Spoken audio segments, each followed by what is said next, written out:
Pemirsa, OPEC Plus diperkirakan akan tetap mempertahankan tingkat produksi minyak pada pertemuan hari Minggu 30 November 2025 dan menyepakati mekanisme untuk menilai kapasitas produksi maksimum para anggota. Merujuk Reuters, 8 negara OPEC Plus yang telah secara bertahap meningkatkan produksi pada tahun 2025 diperkirakan akan mempertahankan kebijakan mereka untuk menghentikan kenaikan produksi pada kuartal pertama tahun 2026. Adapun seluruh anggota OPEC Plus diperkirakan akan menyepakati mekanisme kapasitas dalam pertemuan terpisah pada hari Minggu. Sebelumnya OPEC mengatakan pada bulan Mei bahwa penilaian kapasitas ini akan digunakan sebagai acuan untuk baseline produksi tahun 2027. Sementara itu para menteri OPEC Plus juga diperkirakan tidak akan mengubah target produksi di seluruh grup untuk tahun 2026 yang mencakup pemotongan sebesar 2 juta barel per hari yang disepakati oleh sebagian besar anggota hingga akhir tahun depan.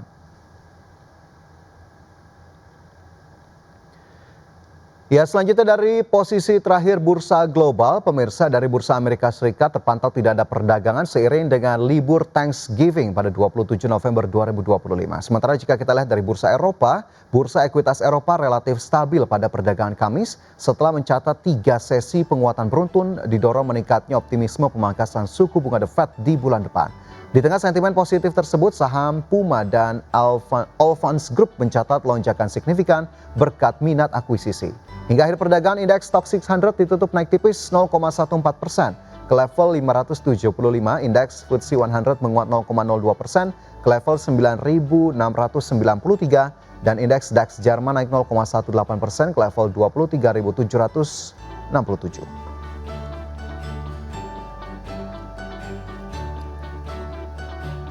Pemirsa, kita ke informasi emiten. Maskapai penerbangan BUMN PT Garuda Indonesia Persero Tbk membuka peluang rights issue di tahun 2026 mendatang. Langkah itu menjadi bagian dari strategi perseroan untuk memperkuat struktur permodalan dan mendukung ekspansi bisnis di tahun depan. Maskapai penerbangan BUMN PT Garuda Indonesia Persero Tbk membuka peluang bisnis rights issue sebagai bagian dari peta jalan aksi korporasi 2026 guna memperkuat kinerja bisnis grup. Wakil Direktur Utama Garuda Indonesia Thomas Sugiarto Untoro menjelaskan, proses rights issue sebelumnya telah dilakukan oleh anak usaha yakni PT Garuda Maintenance Facility Aero Asia Tbk pada akhir Oktober 2025. Kedepan perseroan tidak menutup kemungkinan aksi serupa bakal dilakukan. Thomas mengatakan seluruh opsi yang ada masih akan dikaji dan dibahas lebih lanjut bersama para pemangku kepentingan terkait sebelum diputuskan. Langkah itu menjadi bagian dari strategi Garuda untuk memperkuat struktur permodalan dan mendukung ekspansi bisnis maskapai pelat merah pada 2026. Sebelumnya PT Angkasa Pura Indonesia diketahui telah berpartisipasi dalam rights issue GMFI dengan menyetorkan aset berupa lahan atau inbrand dengan nilai mencapai 5,66 triliun rupiah. Melalui aksi rights issue ini, GMFI menerbitkan sebanyak-banyaknya 124,26 miliar saham seri B dengan nilai nominal Rp25 per lembar. Manajemen GMFI menyampaikan Angkasa Pura akan berpartisipasi dalam aksi korporasi tersebut dengan menyetorkan lahan seluas 972.123 meter persegi di Kompleks GMF Bandara Internasional Soekarno-Hatta, Tangerang. Berbagi sumber, IDX Channel. Emiten properti terafiliasi Hermanto Tanoko PT Jaya Sukses Makmur Sentosa Tbk mendapatkan restu pemegang saham untuk melaksanakan rights issue. Persetujuan pemegang saham untuk melaksanakan rights issue diperoleh dalam rapat umum pemegang saham luar biasa yang digelar pada Kamis 27 November 2025. Dalam rights issue tersebut, perseroan akan menerbitkan sebanyak-banyaknya 1,33 miliar saham baru dengan nilai nominal Rp100 per saham. Direktur Utama Perseroan Budi Agusti menyampaikan rights issue ini bukan hanya tentang pendanaan, tetapi langkah strategis untuk memantapkan fondasi pertumbuhan ke fase yang lebih agresif. Rencananya dana yang diperoleh dari rights issue akan digunakan untuk melakukan ekspansi dan pengembangan proyek-proyek strategis. Selain untuk penguatan modal kerja dan perbaikan struktur permodalan, aksi korporasi ini juga diarahkan untuk memperkuat basis recurring income perseroan, terutama dari segmen hospitality dan pengelolaan aset berkelanjutan. Selanjutnya pemirsa, PT Indika Energi Tbk terus mendorong diversifikasi usaha di luar batubara. Targetnya pendapatan dari segmen non batubara bisa menyentuh 50% pada tahun 2028. PT Indika Energi Tbk atau INDI mulai menggenjot bisnis non batubara untuk mengurangi ketergantungan pada Kideko sebagai kontributor utama pendapatan. Hingga kuartal 3 tahun ini sebanyak 81% pendapatan INDI masih bersumber dari batubara, sementara non batubara baru menyentuh 19%. Pendapatan perseroan turun 19,1% year on year menjadi 1,44 miliar dolar Amerika Serikat. Dalam bersih terkoreksi hingga 98,6% menjadi hanya 0,5 juta dolar Amerika Serikat. Untuk menggenjot kontribusi non batubara, INDI mendorong percepatan proyek tambang emas Awakmas yang saat ini sudah mencapai progres konstruksi 43%. Dengan realisasi biaya 234 juta dolar Amerika Serikat hingga akhir Oktober 2025.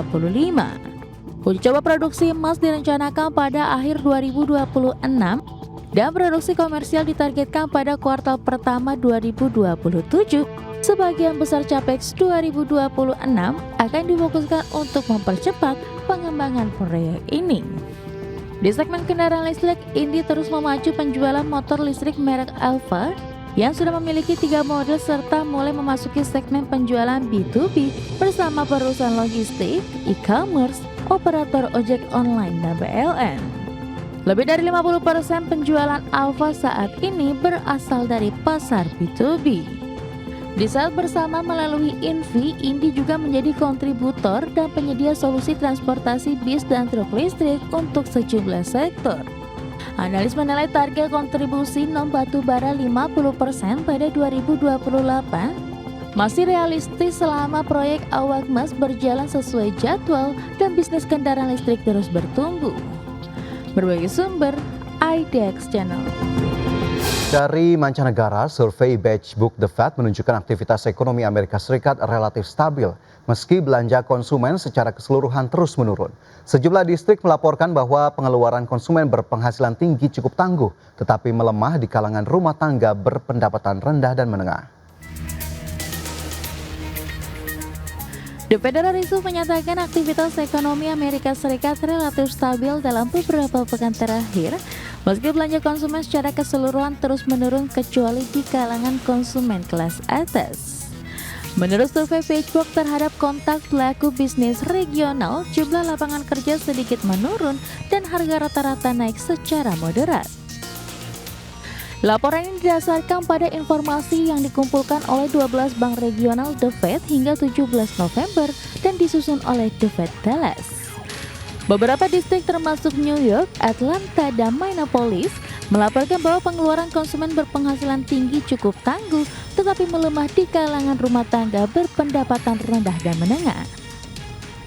Lebih lanjut, meski ada lonjakan pengumuman pemutusan hubungan kerja, lebih banyak distrik melaporkan bahwa perusahaan menerapkan taktik penghematan tenaga kerja seperti penangguhan lowongan kerja dan pengurangan karyawan secara alami, alih-alih memangkas tenaga kerja secara langsung. Sementara itu, para pembuat kebijakan The Fed berbeda pendapat mengenai apakah akan mempertahankan atau menurunkan suku bunga pada pertemuan Desember mendatang. Laporan ini pun memberikan bahan pertimbangan bagi kedua kubu pejabat yang berdebat mengenai kebijakan saat ini. Berbagai sumber, IDX Channel.